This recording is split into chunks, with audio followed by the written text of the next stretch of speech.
everybody. We are coming to you live on Facebook from Honest Reporting. I'm Daniel Pomerantz, Executive Director.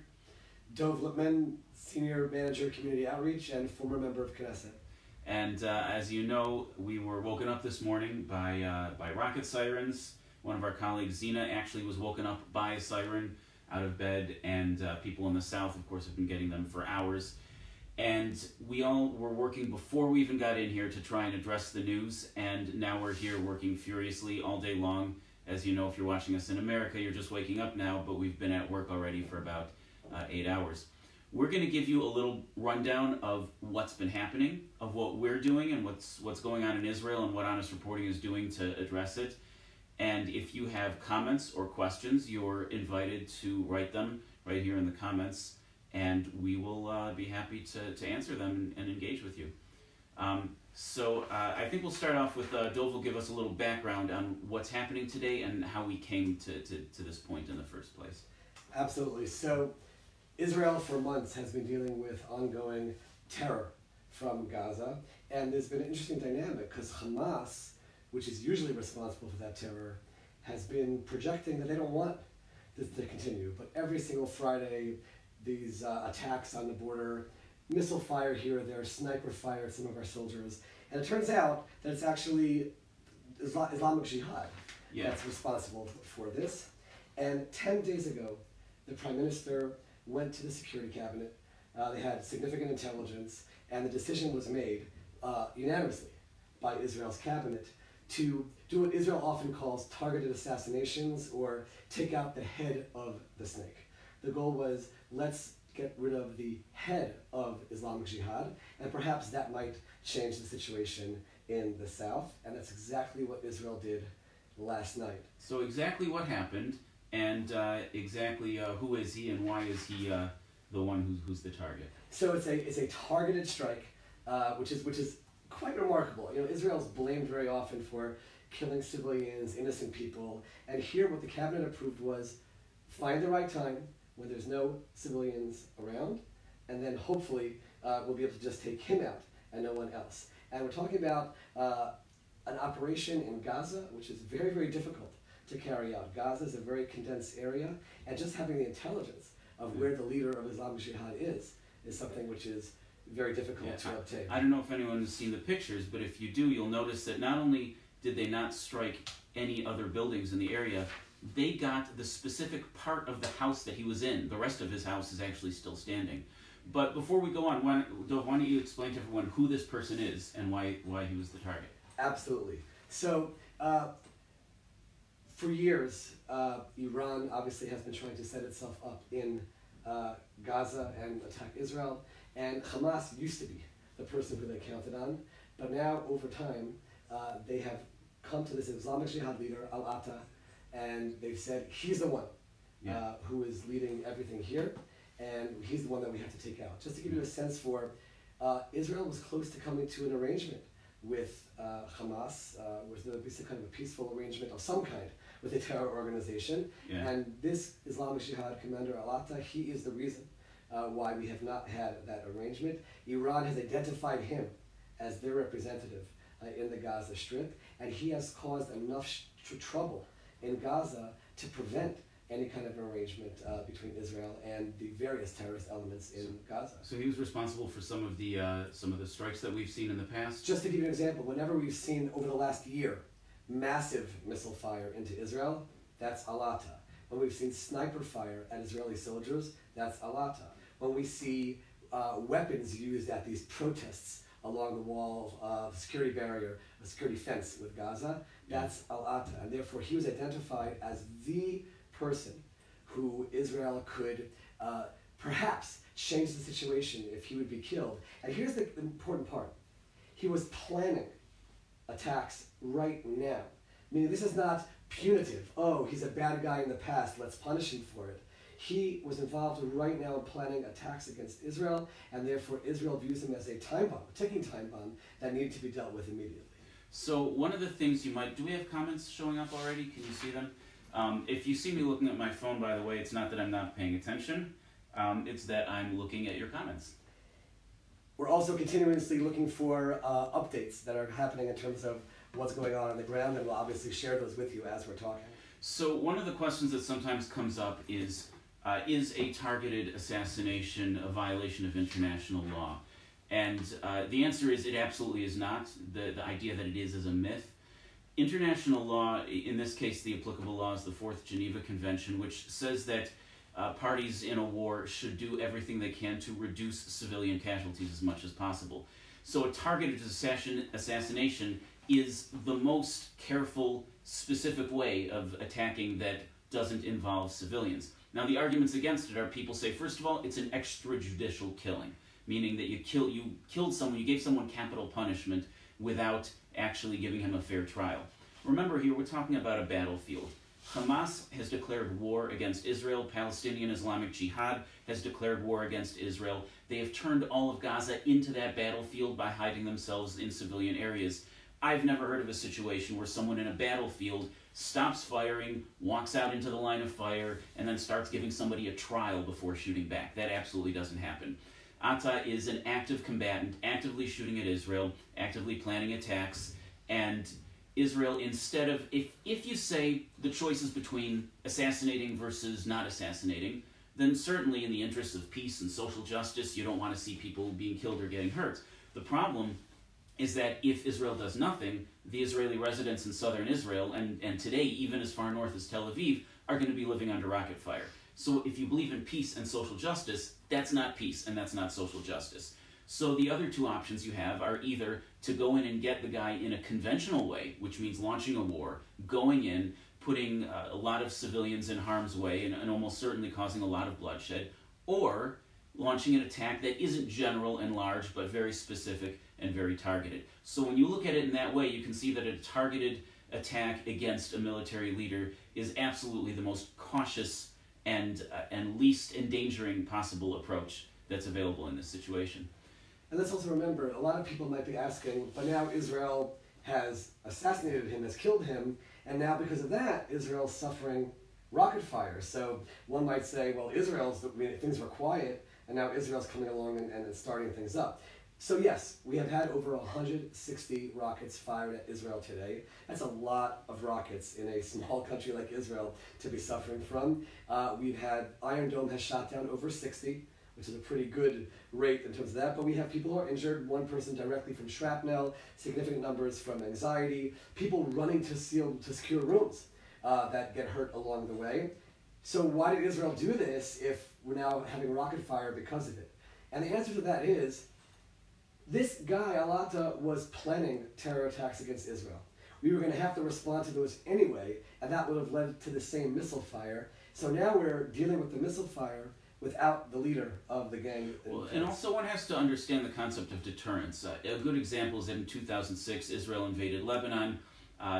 The prime minister at the time, Ehud Olmert, said we're going to go and destroy Hezbollah. He didn't really have a plan to do it. It didn't happen, and some people say, oh, Israel made a bad move and lost that war.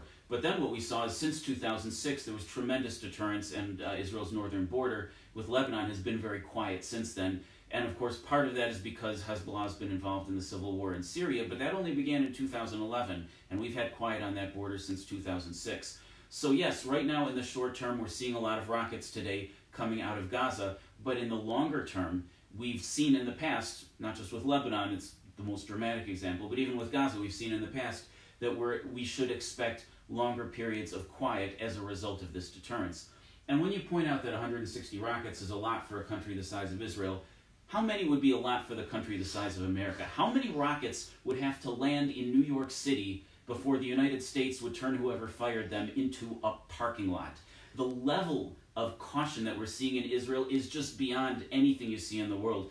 An interesting statistic to note is that Israel has the best civilian to combatant ratio, the lowest civilian ratio of civilian deaths of any country that's ever been involved in an asymmetric urban warfare setting. And another thing people don't realize is that in 2014, President Obama was very distraught about the high number of casualties America was causing in Syria and Afghanistan and Iraq. So what did he do? He sent the Joint Chiefs of Staff to Israel as part of a program called the Lessons Learned program to learn from Israel how in the world Israel keeps its casualties that low.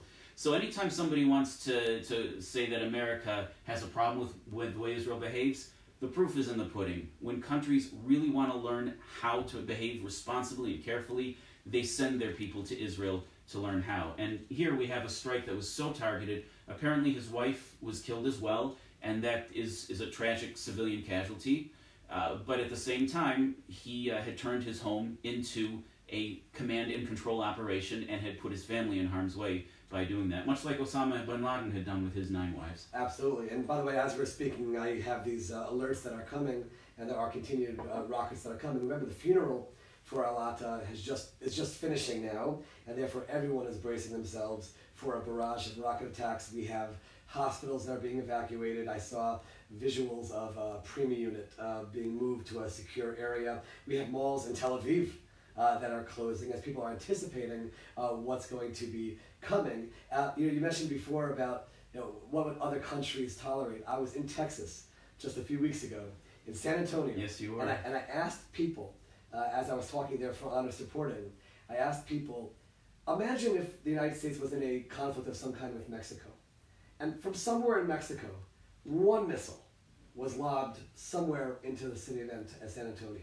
What would be the response of the United States president, whether Republican, whether Democrat, whether right-wing, whether left-wing, and everybody, this president said, they know the U.S. Air Force would be unleashed, and wherever those rockets came from would be decimated. That's not Israel's way. And Israel, as you said before, such restraint. So much so that I heard IDF commanders on the radio before asking people, please make sure you follow the rules and go to the secure areas. Why?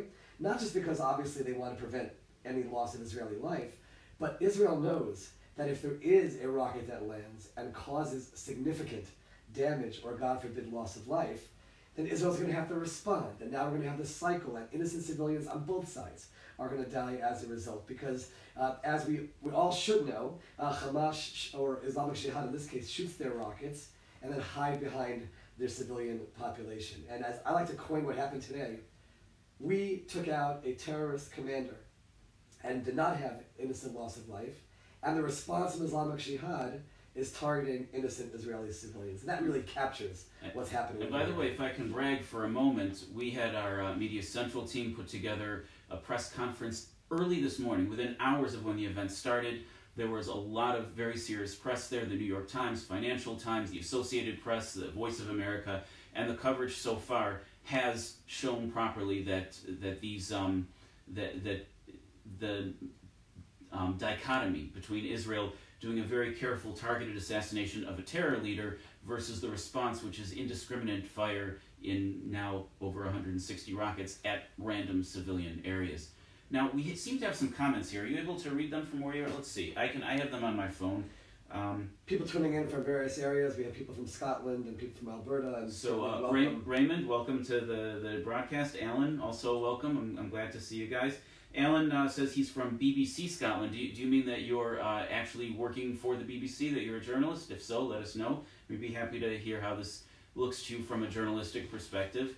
In the meantime, though, I want to ask Dov, you were a member of the 19th Knesset here in Israel. And you were in Knesset during 2014, which was Operation Protective Edge. Yeah. How does a situation like this look from inside the Knesset? So first of all, everyone in the Knesset, things pretty much shut down legislatively, and everything focuses on the security situation. It's quite remarkable. I mean, the whole country obviously focuses on it, but in the parliament as well. And you also see, generally, tremendous unity behind the IDF. So even, for example, today, we're in a very tense political situation in Israel where now Benny Gantz in blue and white is trying to form a government. He and Netanyahu are really going at it in terms of there's a lot of back and forth on a verbal level between the two. Two things happened today which are remarkable. One is Netanyahu, who was not obligated by law to notify Benny Gantz. There's no formal head of opposition at the moment because we have no government, but he felt it was necessary to allow the leader of this large party to know beforehand. So Benny Gantz knew before the attack that it was going to happen, and that's a certain level of respect which is really critical in these times of difficult security situations. Benny Gantz immediately came out and said, I was notified by it, I support it, we support the IDF, and we support, this is a key point, we support not just the IDF commanders, but the decision that was made by the political leadership. So we have Benny Gantz, who's really vying for the premiership with Netanyahu, coming out and saying, we all support this action. And you see that almost wall to wall in the Knesset. And this is something I want to touch on now for our viewers to understand. We have democracy in Israel, and Israel's very happy that we have 20% Arab population of the minority population. They have representation in the Knesset. It's a democracy. Arab, non-Jewish citizens in Israel vote for the Knesset. The Joint Arab List, though, has been notorious for not representing moderate Israeli Arabs, but more on the radical side. And today's an example of that. They came out and they said, oh, we criticize this attack. We criticize the attack against an Islamic Jihad commander who's planning terror attacks against Israel, and Netanyahu is only doing this for political gain. And it's interesting that you're saying that this doesn't reflect the most mainstream opinion of Israeli Arabs. That's what's critical. The moderate voices I've met over the years, since I was at Knesset especially, in the huge numbers, Israeli Arabs who would rather live in Israel than any other country in the Middle East, don't necessarily even vote for the Joint Arab List.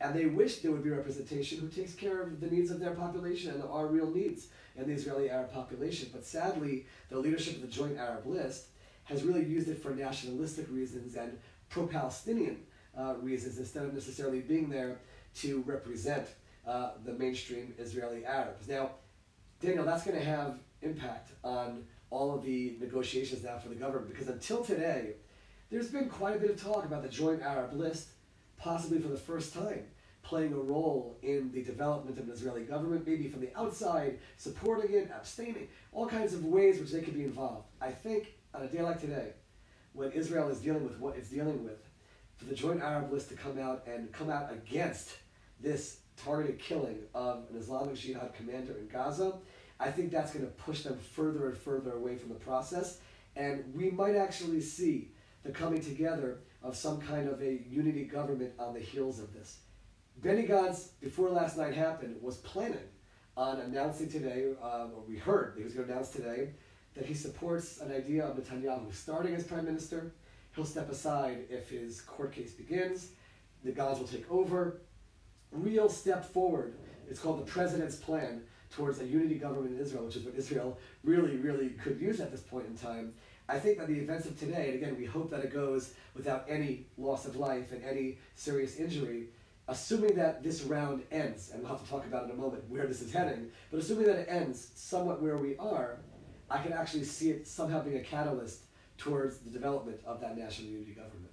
You know, it's interesting though, if we form a national unity government, the major opposition, the leader of the opposition will be the Arab Joint List Party. A really interesting exercise in democracy, that a party that currently is making statements that are actually, technically speaking, anti-Israel, and yet they're in the Israeli government and will play a very powerful role in the Israeli government. And that's part of Israel which needs to be told over and over again in terms of democracy.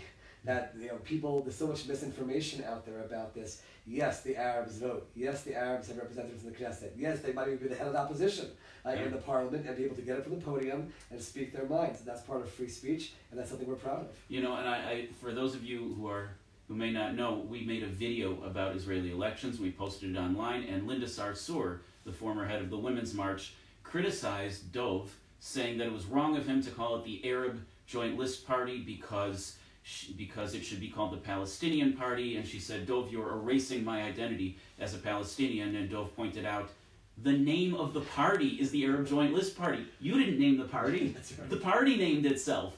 And not all Arab Israelis identify necessarily as Palestinians, and so we were able, in front of all of Linda Sarsour's Twitter followers, to give her followers a real education about the realities of Israel. And speaking of videos, by the way, we've made, if you look at our Facebook page, we made a video about today's events. It's up on the Facebook page. Our Israelites Daily News Roundup will be coming to your email. If you're not on our email list, you should join it. Go to HonestReporting.com and click there. And the Israelites email will also have the video, so you guys will be able to take a look at it. Daniel, there's a question in the comments about were any sirens in Jerusalem, and the answer to that is no. It's the terrorists have a real sense of where they're shooting at. And they tend to stay away from Jerusalem because of the Muslim holy sites in Jerusalem. They don't want to, and the the strong Arab population in the Jerusalem area, they tend to stay away from Jerusalem. Although in 2014, even Jerusalem was under fire. That is correct. The startling development today was sirens in Tel Aviv. Tel Aviv essentially shutting down for the day. Schools closed, people told not to come to work, malls closed. And we sometimes talk very much about the center of Israel and Tel Aviv and Rishon LeZion and other places, but let's remember the people who live in the south who have been living with this reality for so long, and they came out on huge numbers today saying, fight, kill more of them, of these leaders. We don't mind dealing with missile fire if it's a result of Israel taking action and trying to bring it to a halt. And they're willing to be strong in the face of whatever comes their way because they know that Israel is fighting for them and defending them by killing these terrorist leaders. And I should point out that, at least in my life, I meet very few people who are actually enthusiastic about killing. What they're enthusiastic about is stopping the rocket fire, and their feeling is that this is the last best resort to do it. Now, I want to read some of the comments here, and I also want to remind you that you can comment and we'll address your questions. I see that Chaya is watching us from Afula, so shalom in Afula. Selwyn is watching in Toronto. Alan Hughes says the sound isn't great. Thank you, Alan. We'll take a look at that and make sure we do better for next time. Honest Reporting makes a comment, make sure to vote in our polls. I noticed that our polls said that most of you watching believe that targeted assassinations are morally justified. It does say the voting is closed because we finished that. Or at least it says so on my device. If it isn't closed, then our technical people in the back will open it for us shortly. So the next question, which people might be wondering about, is so what's going to happen now? Where are things heading? In other words, we have missiles coming to Israel. Isn't Israel bombarding Gaza right now, right? As Israel is known to do, or the way it's described often in the international media, Israel is not bombarding. Israel wanted to take out al-Atta. They wanted to get rid of this terrorist leader, and that was mission accomplished. We have no interest in escalating this into something bigger. There have been a few Israeli attacks against terrorists launching missiles into Israel, but Israel would have an interest in this quieting down. And by the way, in theory, the terrorists can say, oh, look, we did a great job, and move on. The goal, according to all the experts, is there's going to be one of two things that are going to happen here. One is somehow the situation is used. The terrorist leader who was stopping an arrangement, a peaceful arrangement with Gaza, is now eliminated. Perhaps Egypt, maybe even Russia, can broker a deal where we have long-term peace of some kind and quiet on the southern border. The other possibility, and the cabinet's been dealing with this issue today, is even more targeted killings. Once we've taken out one, we know where they are. Israel's intelligence is quite remarkable, and as long as we can do so without significant civilian casualties, maybe we'll have to do more. That could escalate things even further. So the hope is certainly for the first. Israel's showing tremendous restraint. 160 rockets, and we're just trying to hit terrorists as they're shooting. There's no massive explosions going on in Gaza. You know, I saw before a reporter from an international media outlet dressed with his hard hat and his flak jacket in Gaza as if he's in a war zone. My friends, Israel is the one that's being attacked today, not Gaza. Israel is not attacking the Gaza Strip. Israel killed one leader in the Gaza Strip and a few other terrorists that are firing missiles, and we're the ones who are obtaining the missile fire. Although an interesting thing is that we've seen a number of rockets fired by terror groups in Gaza have fallen short and landed in Gaza and caused damage. And the press will often cover that and show that there's damage in Gaza or that people were killed.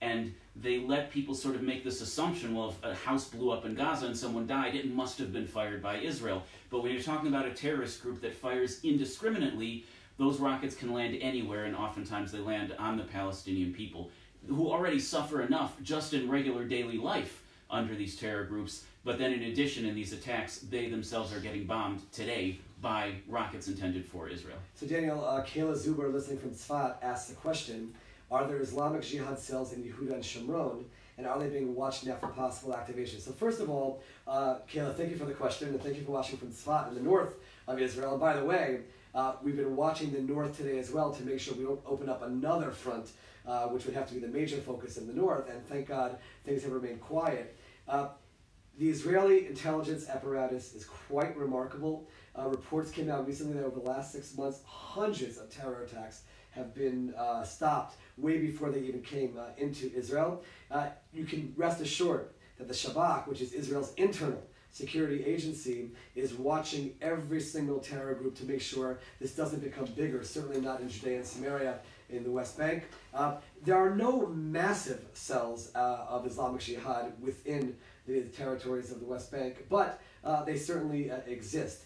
Like I said before, Hamas doesn't want this to escalate, and Hamas, perhaps in the West Bank and Judea and Samaria, can have some control over the smaller cells there as well, but you can be guaranteed that Israeli intelligence is watching everything to see where this will go, what direction will go, and making sure that our security forces are stopping any attacks before they actually happen. Well, now, what happened in Syria? Did you get a little update on that yet?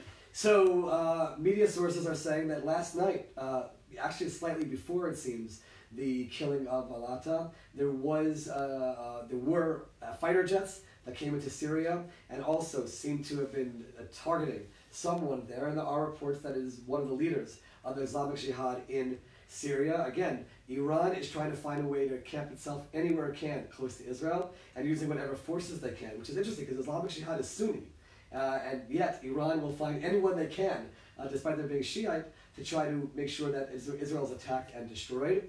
So there are reports of an attempt on the life of an Islamic Jihad commander in Syria. We do know that their commander Nahala does live in Syria at the moment, so perhaps there was an attempt at his life. We're not hearing exactly what the results are. It sounds like he wasn't killed. There are reports that he's fighting for his life. Israel has not accepted responsibility for that attack, although media sources are certainly pointing towards Israel, and it's possible that there was a decision made to go all out and let's try to eliminate this threat.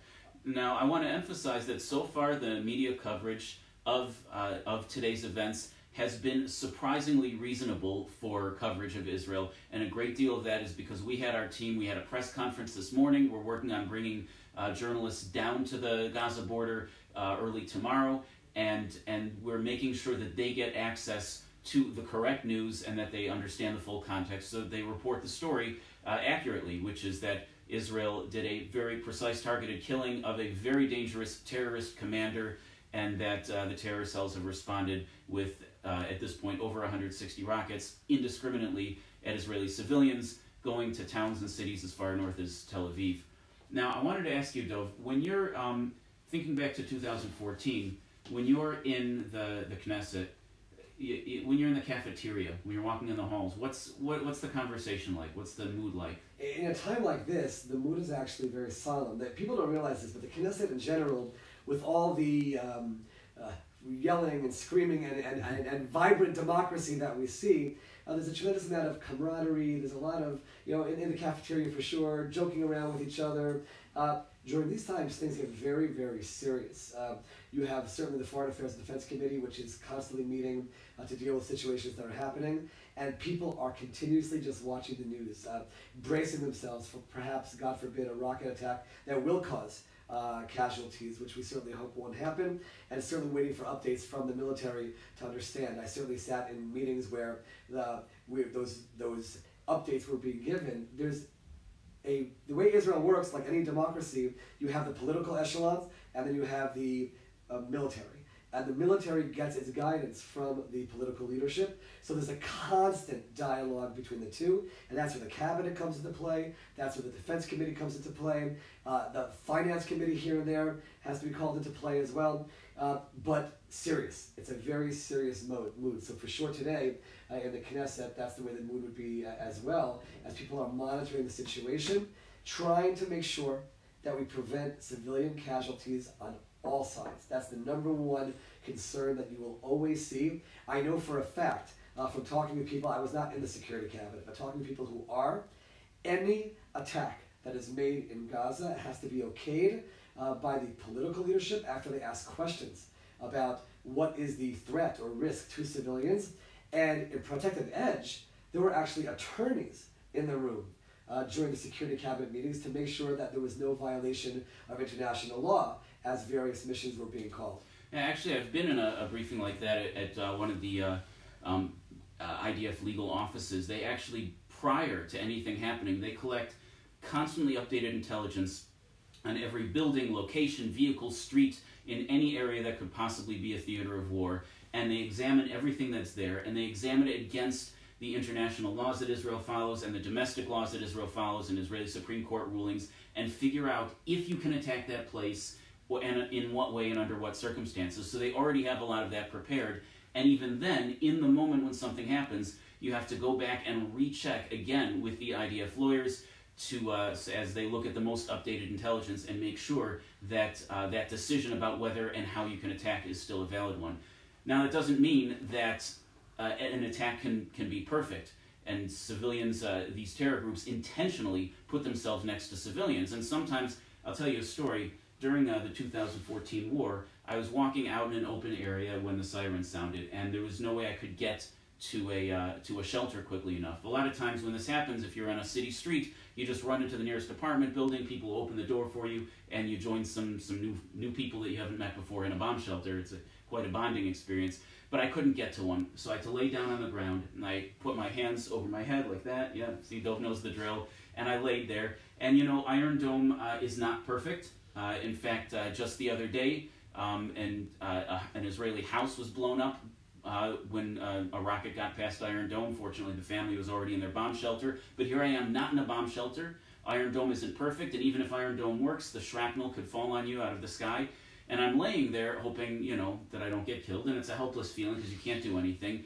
And I remember thinking to myself, it is very possible that the IDF knows about the particular rocket launcher that's firing at me right now, but has chosen to not destroy it because there were civilians nearby. And I remember thinking to myself, well, I'm a civilian. Israelis are civilians too. And if you have a choice between endangering Palestinian civilians versus endangering Israeli civilians, either way, some civilians are going to be in danger. And very often, our country chooses to endanger our own civilians rather than to endanger Palestinian civilians by destroying the rocket launcher. Absolutely, Daniel. I met an Israeli Air Force pilot, helicopter pilot, who had a mission to take out a missile launcher. These are missile launchers that are sending off missiles into our cities, maybe towards his wife and his children. And he himself called it off 26 times. 26 times he flew and he looked around and he saw too many civilians near the launcher, and he called it off. On the 27th time, he felt that there was a minimal number of civilians, but he needed to get that launcher out before it actually fired missiles into Israel, and he did so. And you know, the really difficult thing about choices like that is, let's say you call it off, and then let's say that rocket launcher fires, and then you hear about Israeli civilians being killed. And then you have to ask yourself for the rest of your life whether you did the right thing. And that's a dilemma that our soldiers are constantly finding themselves in, and why we're so proud of the fact that we have this morality and we have this code of ethics which says we try as hard as we can while protecting our own civilians to not hurt any other civilians as well. And so that's important to keep in mind. If you hear about a Palestinian civilian being killed, and if that Palestinian was near a rocket launcher that a terror group had put there, you can bet that there was a decision made that may have saved my life or Dov's life. Now, if you have more questions, now would be the time to put them up. Dov, why don't you take a look to see if there are any last questions. Meanwhile, I'm going to just say a couple last words. Take a look at our video that we have. It's on our Facebook page. You'll also find it on Twitter. And read our Israelites daily news roundup that'll be coming to your email. If you're not on our email list, go to HonestReporting.com and sign up. You'll see the news of today in the Israelites email, and you'll also see the video in there. And we have two kinds of videos. We have the more in-depth hosted videos where someone like myself or Dov will speak to you with graphics and background information. And then we also have the Israelites videos, which are not hosted by a person, but just a quick roundup of the events of the day. So take a look for that. Also read your newspapers. If you see issues in the newspapers, let us know. We do a really diligent job trying to make sure the press gets it right in the first place, but when they don't, we're here to find them and check them and pressure them to get the news right and to follow journalistic standards. That's our goal here. It's not to just support Israel blindly, it's to push professional journalists to be professional journalists. Do we have any other questions from people? Just one point, we've polled the people that are watching, do you think Israel is now headed for another war with Gaza? And I'm happy to see that 67% said no, and that's certainly Israel's goal. Israel's goal is not to go to war. Israel only wants peace. and that's the way Israel hopes this round ends. But they are really considering targeted assassinations if that's what's necessary, and certainly, obviously, taking out anyone who's shooting missiles at Israel. But Israel, like always, has no interest in going to war and sending our soldiers in sending the Air Force in huge numbers to attack any targets in Gaza. And if things do quiet down, I think that our 67% are correct, that this round will quiet down, and hopefully we'll be able to have an avenue of diplomacy with Al-Ata not in the picture anymore. I'll just tell one last story before we go. About a year ago now, I went with our former tech support guy, Oded, down to the Knesset, and there was a march of children from the Gaza area who had walked from down near Gaza all the way up to the Knesset in Jerusalem. That's basically a couple of days of walking, and they camped out along the way in the desert. And they walked all the way up specifically to protest that they felt the government was not doing enough to protect them. That, well, we're going about our lives here in Jerusalem or in Tel Aviv. They're running from sirens all the time, and they're really making the sacrifice for us to not take the action that would result in possible escalation. And when I think about what's the right thing to do, it's not always clear, it's not always easy, but I always think of those children that when we don't take the actions that we need to keep us safe, those kids and their families are the ones who pay the price for it. I want to thank all of you for watching and for supporting Israel and for supporting Honest Reporting. And if you care about what you see in the media, feel free to reach out to us, and we're doing everything we can to keep the media reporting this properly and accurately, especially now with the Democratic nominations going on and a general election coming up. It's very important that the public in America see the truth about Israel, and not just America, but the UK, where it seems like the Labour Party's got a real edge. It's very important that the world know the truth, because I honestly believe that you don't have to be pro-Israel, you just have to be pro-accuracy, and then Israel will be able to stand on its own. Thank you so much. Thank you, Daniel, for this conversation. Looking forward to more, and thank you to our staff behind us who are diligently watching the international media to make sure that truth is told. Now I'm going to do the rather inelegant task of walking up to the camera to turn off the live stream. Any of you who are used to our high level of visual quality, you'll know that a live stream is intentionally a lower level of quality. It's the trade-off you make in exchange for being live and getting this constant interaction with you guys in the comments. So, with that, I'm going to stand up and turn it off. Thank you very much.